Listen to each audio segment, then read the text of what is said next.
Postal Power. The UPU, Universal Postal Union, in Bern, Switzerland, is an extremely significant organization in today's world. It is formulated by treaty. No nation can be recognized as a nation without being in international admiralty in order to have a forum common to all nations for engaging in commerce and resolving disputes. That is why the US, under the Articles of Confederation, could not be recognized as a country. Every state, colony, was sovereign, with its own common law, which foreclosed other countries from interacting with the US as a nation in international commerce. Today, international admiralty is the private jurisdiction of the IMF, et al., the creditor in the bankruptcy of essentially every government on Earth. The UPU operates under the authority of treaties with every country in the world. It is, as it were, the overlord or overseer over the common interaction of all countries in international commerce. Every nation has a postal system, and also has reciprocal banking and commercial relationships,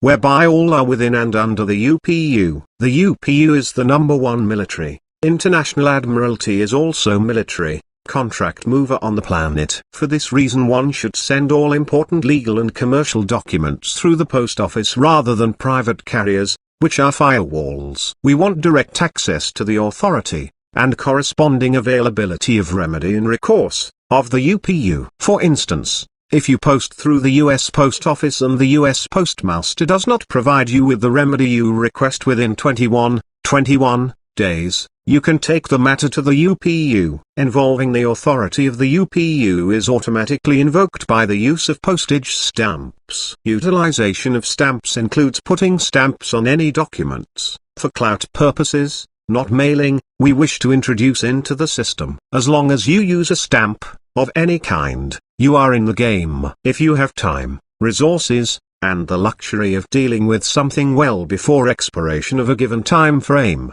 you can use stamps that you consider ideal. The most preferable stamps are ones that are both large and contain the most colors. In an emergency situation, or simply if economy is a consideration, any stamp will do. Using a postage stamp and autograph on it makes you the postmaster for that contract. Whenever you put a stamp on a document, inscribe your full name over the stamp at an angle. The color ink you use for this is a function of what color will show up best against the colors in the stamp. Ideal colors for doing this are purple, royalty, blue, origin of the bond, and gold, King's Edict. Avoid red at all cost. Obviously, if you have a dark, multicolored stamp you do not want to use purple or blue ink, since your autograph on it would not stand out as well if you used lighter color ink. Ideally one could decide on the best color for his autograph and then obtain stamps that best suit one's criteria and taste. Although a dollar stamp is best, it is a luxury unless one is well off financially. Otherwise, reserve the use of dollar stamps for crucial instruments, such as travel documents. The rationale for using 2-cent stamps is that in the 19th century the official postage rate for the de jure post office of the United States of America was fixed at 2 cents. For stamps to carry on one's person for any kind of unexpected encounter or emergency use, this denomination might be ideal. Use stamps on important documents, such as a check, travel documents, paperwork you put in court, etc. Where to put the stamp and how many stamps to use depend on the document. On foundational documents and checks, for instance, put a stamp on the right-hand corner of the instrument, both on the front and on the back. The bottom right-hand corner of the face of a check, note, or bill of exchange signifies the liability. Furthermore, the bottom right-hand corner of the reverse of the document is the final position on the page,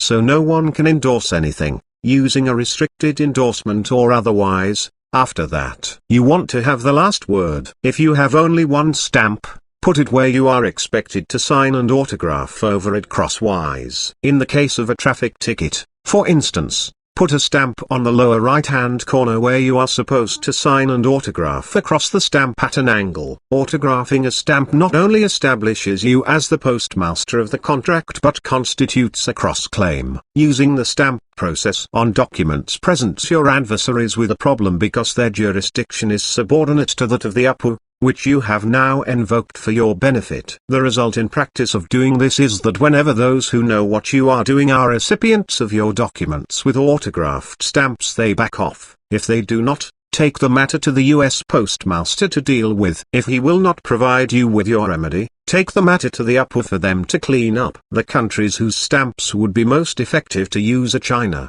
Japan, United States, and Great Britain. Utilizing these countries covers both East and West. However, since the US seems to be the point man in implementing the New World Order, one might most advisably use US stamps. If you put stamps on documents you submit into court, put a stamp on the back of each page, at the bottom right-hand corner. Do not place any stamps on the front of court paperwork, since doing so alarms the clerk.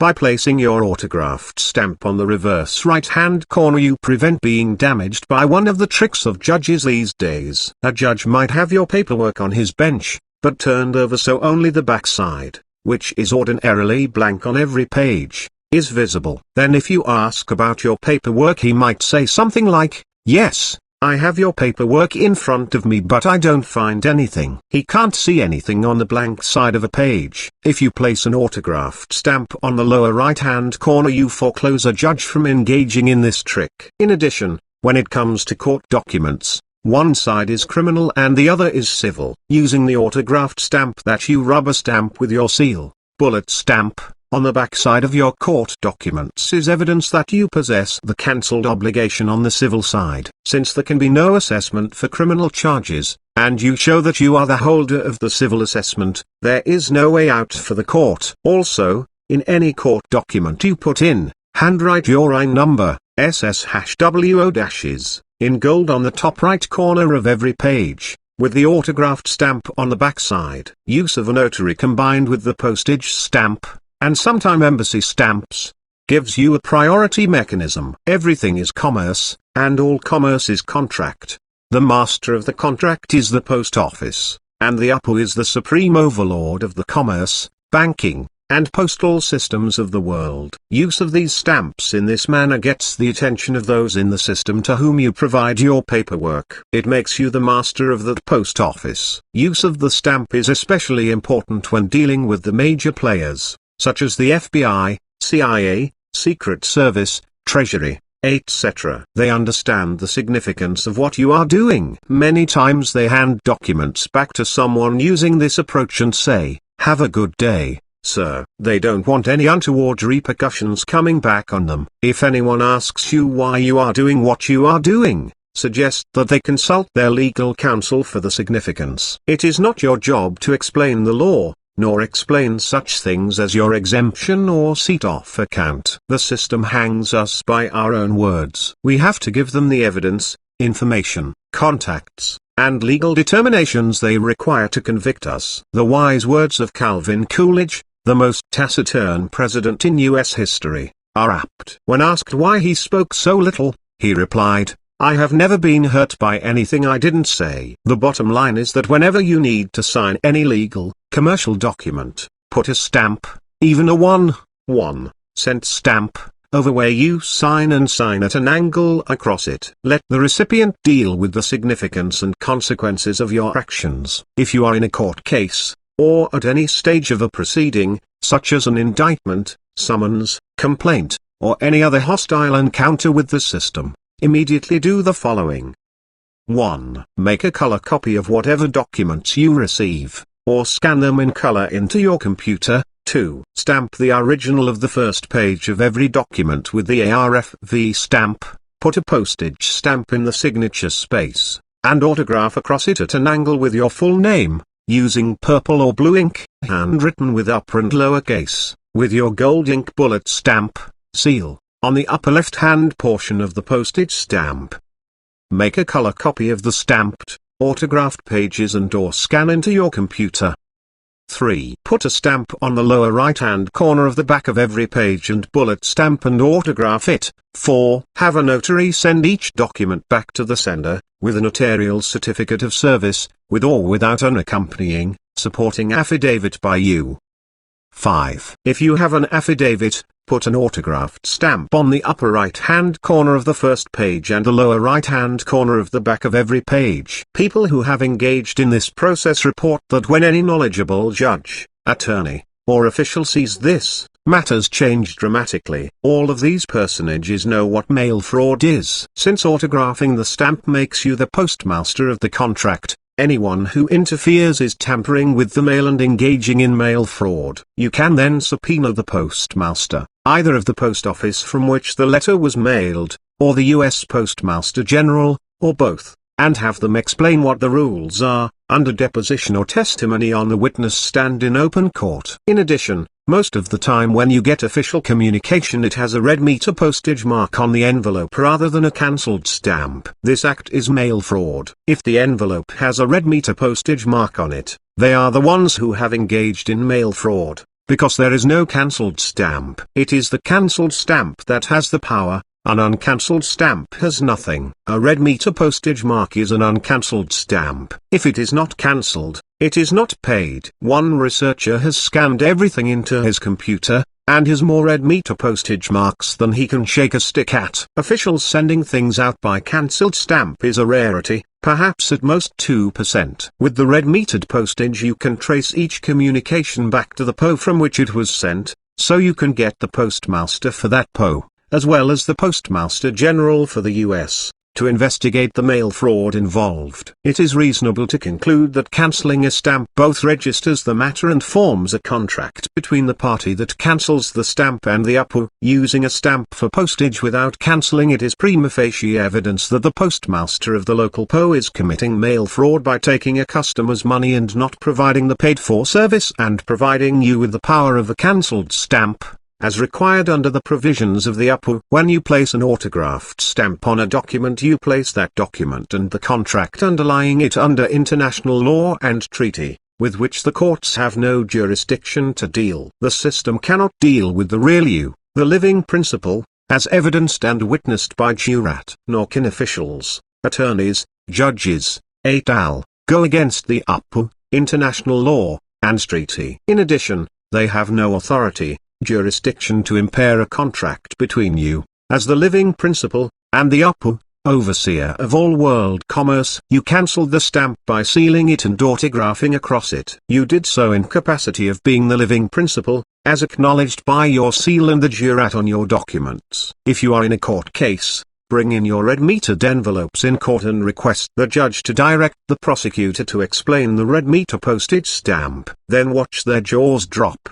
Doing this is especially potent if you also have asked the prosecutor to provide his bar number, since most attorneys in court, especially in US, are not qualified. An attorney in federal court had better have a 6-digit bar card or he committed a felony just by walking in and giving his name. Lastly, if you are charged with mail fraud, subpoena the prosecutors to bring in the evidence on which mail fraud is being alleged, as well as the originals of all envelopes used for mailing any item connected with the case. Then the mail fraud involved was committed by the postmaster of the PO in which the envelope was stamped. The Universal Postal Union. The Universal Postal Union, UPO, French, Union Postale Universelle, is an international organization that coordinates postal policies between member nations, and hence the worldwide postal system. Each member country agrees to the same set of terms for conducting international postal duties. The Universal Postal Union's headquarters are located in Bern. Prior to the establishment of the UPO,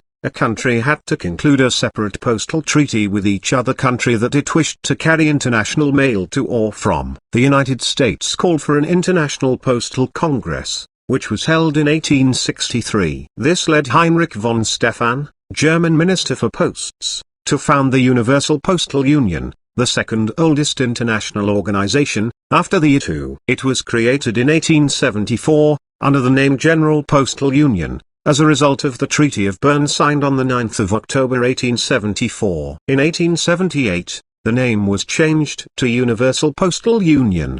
The UPO established that, 1. There should be a more or less uniform flat rate to mail a letter anywhere in the world. 2. Postal authorities should give equal treatment to foreign and domestic mail. And 3. Each country should retain all monies it collected for international postage. One of the most important results of the UPU Treaty was that it ceased to be necessary, as it often had been previously, to affix the stamps of any country through which one's letter or package would pass in transit. The UPU provides that stamps of member nations are accepted for the whole international route. After the foundation of the United Nations, the UPU became its specialized agency. In 1969 the UPU introduced a new system of payment by which fees were payable between countries according to the difference in the total weight of mail between the respective countries. These fees were called terminal dues, as this affected the cost of the delivery of periodicals.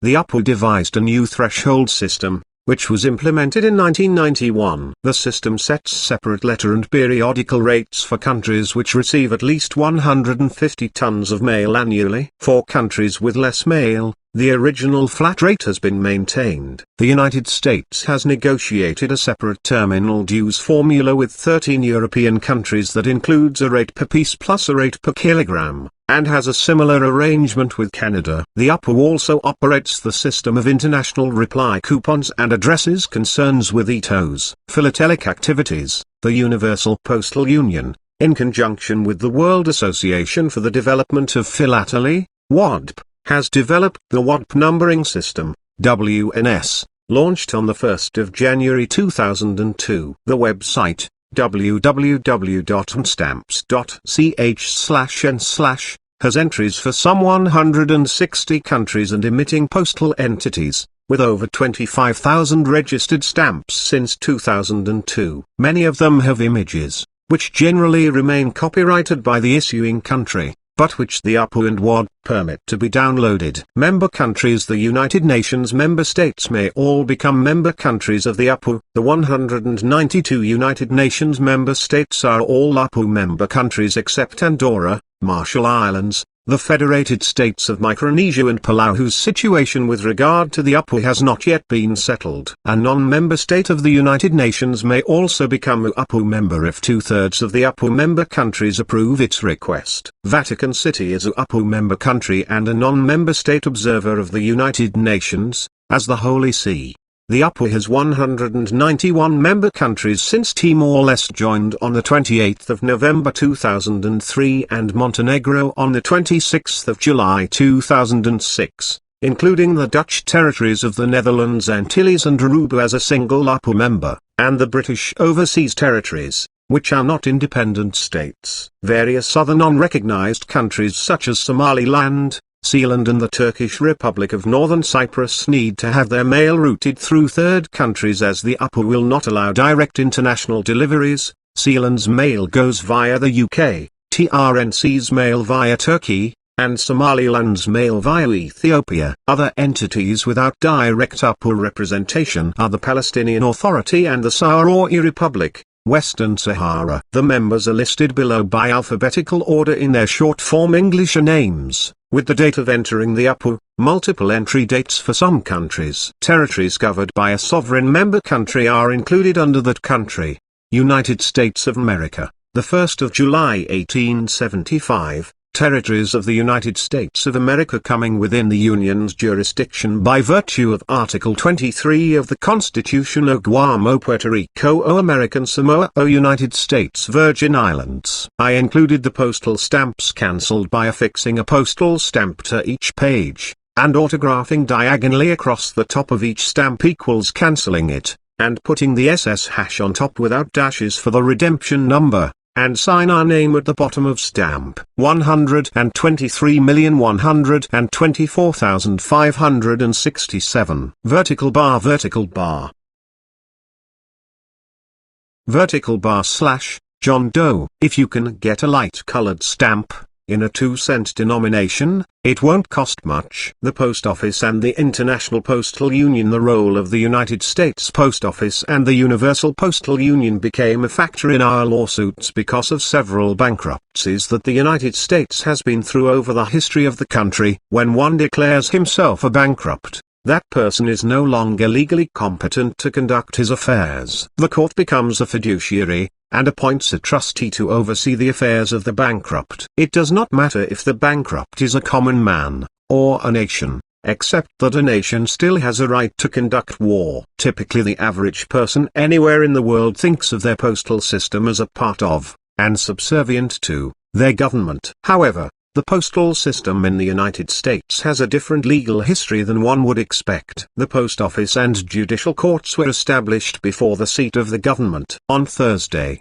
September 17, 1789 we find written, Mr. Good who, for the committee appointed for the purpose, presented a bill to amend part of the Tonnage Act, which was read the first time. The bill sent from the Senate, for the temporary establishment of the post office, was read the second and third time, and passed. The bill for establishing the judicial courts.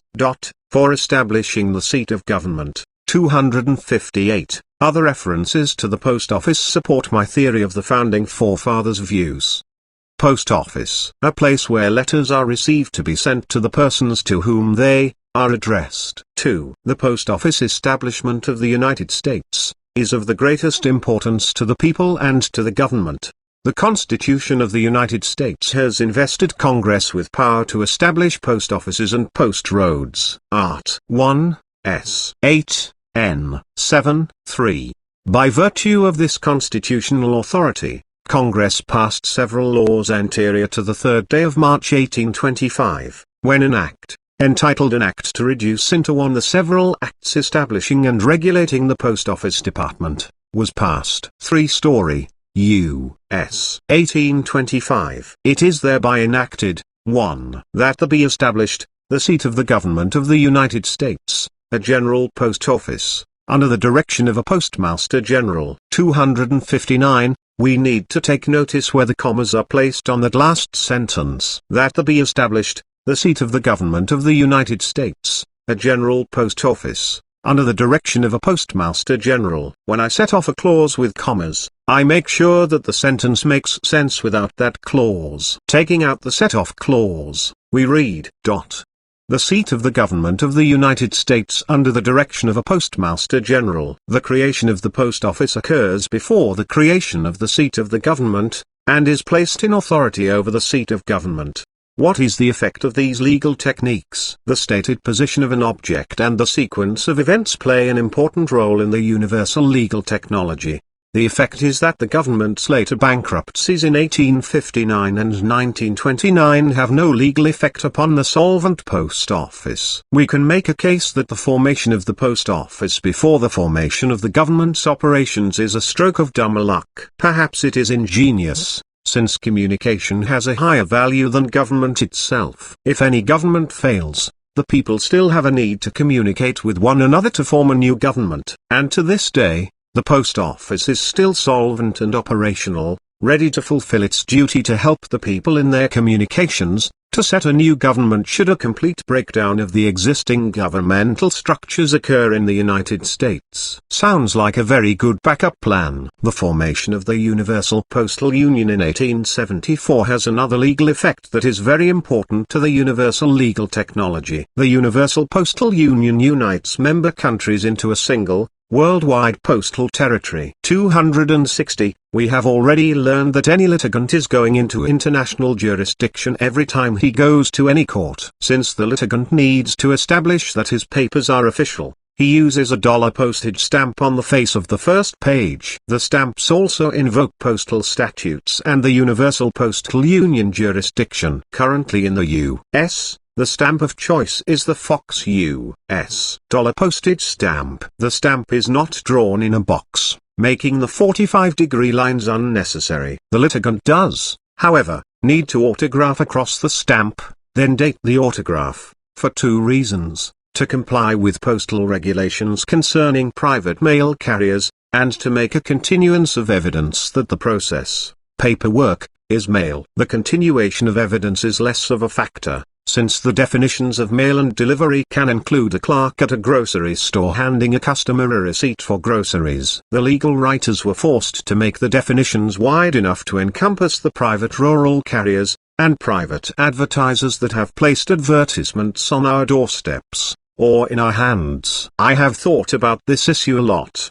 and I did not find any other better alternative. Any loophole would have devastated many consumers, and caused a plethora of other laws to be enacted to cover the loophole. Additionally, on the back of the first page, we authenticate the authority of the post office with an endorsement, and simultaneously authenticate our identity by placing a postage meter stamp from a postage meter machine that we have purchased in advance on the lower quarter of the back of the first page. All commercial papers have endorsements to authenticate their authenticity. Again, we autograph across the meter stamp and date.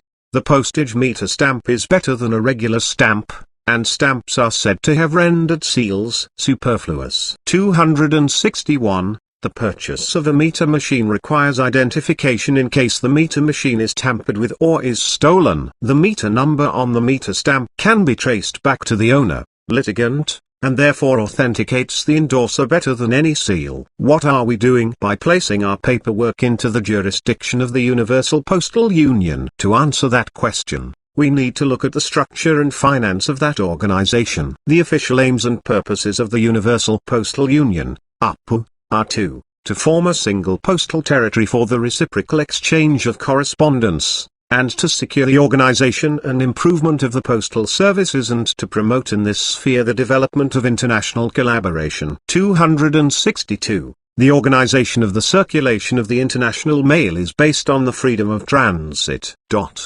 As a result, therefore, only by enduring absolute freedom of transit can the effectual universality of the postal territory be attained. Freedom of transit is guaranteed throughout the entire territory of the Union. Administrations may exchange, through the intermediary of one or more of their number, both closed mails and open mail according to the needs of the traffic and the requirements of the service. 263. Starting in 1878, the Union created a category for territories which were recognized as non-independent but which were given all the rights of Union membership afforded to clearly independent countries. 264. So the members of the Union have been operating as sovereign, independent countries, and their currency is based on the gold French franc. Gold is the acceptable form of money in international jurisdictions, or paper backed by gold. 265. When we purchase postal money orders, the money order is backed by gold, not the fiat money called Federal Reserve notes. The FRNs, as some call them, are based instead on a promise to pay a debt. The debt is based only upon the full faith and credit of the United States, and lacks any intrinsic value. Some of the obligations in the convention can, in some states, be introduced into domestic practice without involving a nation's legislative process or without even reaching the desk of the chief executive. 266. The Union also sets forth the principle that postal administrations are responsible for loss of, theft from, or damage to, insured items, and then goes into detail about exceptions to the principle of responsibility, cessation of responsibility, how the sender is indemnified, and the manner in which responsibility is apportioned between postal administrations. 267.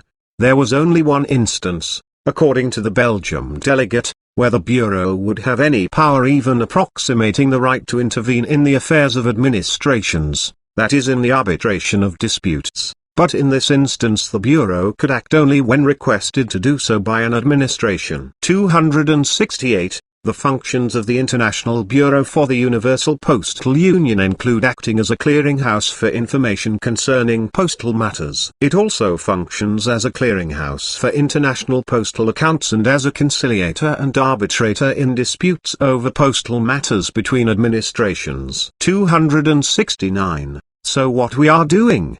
By placing the postage stamp on our Admiralty paperwork and endorsement on the back of the first page, is using the authority of the sovereignty of the longest surviving, solvent, governmental authority in the United States. Through the Admiralty, we are taking the post office and the judicial system back some 200 years, and simultaneously creating a new territory with all the rights of Union membership afforded to clearly independent countries. We are establishing the laws in this new territory with the paperwork that we have filed. As we will see later, we are also correcting the errors of the founding forefathers, in that we are also bringing the equal rights that they neglected to give to all the people in the United States. We are eliminating all of the legal deficiencies that handicap the sovereign status of us, the people, within the court. We are guaranteed that all of the parties in the case, the clerk, judge, bailiff, and litigants have the freedom of transit in the Admiralty Court. If the clerk, judge, or other official fails to deliver our documents as directed,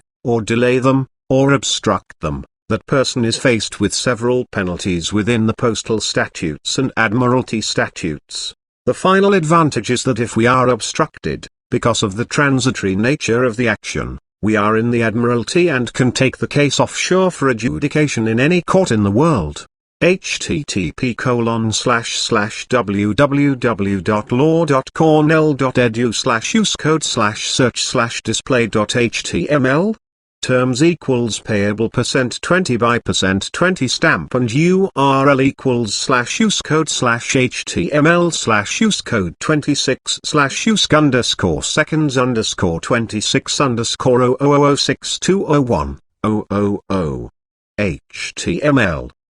Section 6201. Assessment Authority. How current is this? A. Authority of Secretary. The Secretary is authorized and required to make the inquiries, determinations, and assessments of all taxes, including interest, additional amounts, additions to the tax, and assessable penalties, imposed by this title, or accruing under any former internal revenue law, which have not been duly paid by stamp at the time and in the manner provided by law. Such authority shall extend to and include the following: 1. Taxes shown on return. The Secretary shall assess all taxes determined by the taxpayer or by the Secretary as to which returns or lists are made under this title. 2. Unpaid taxes payable by stamp.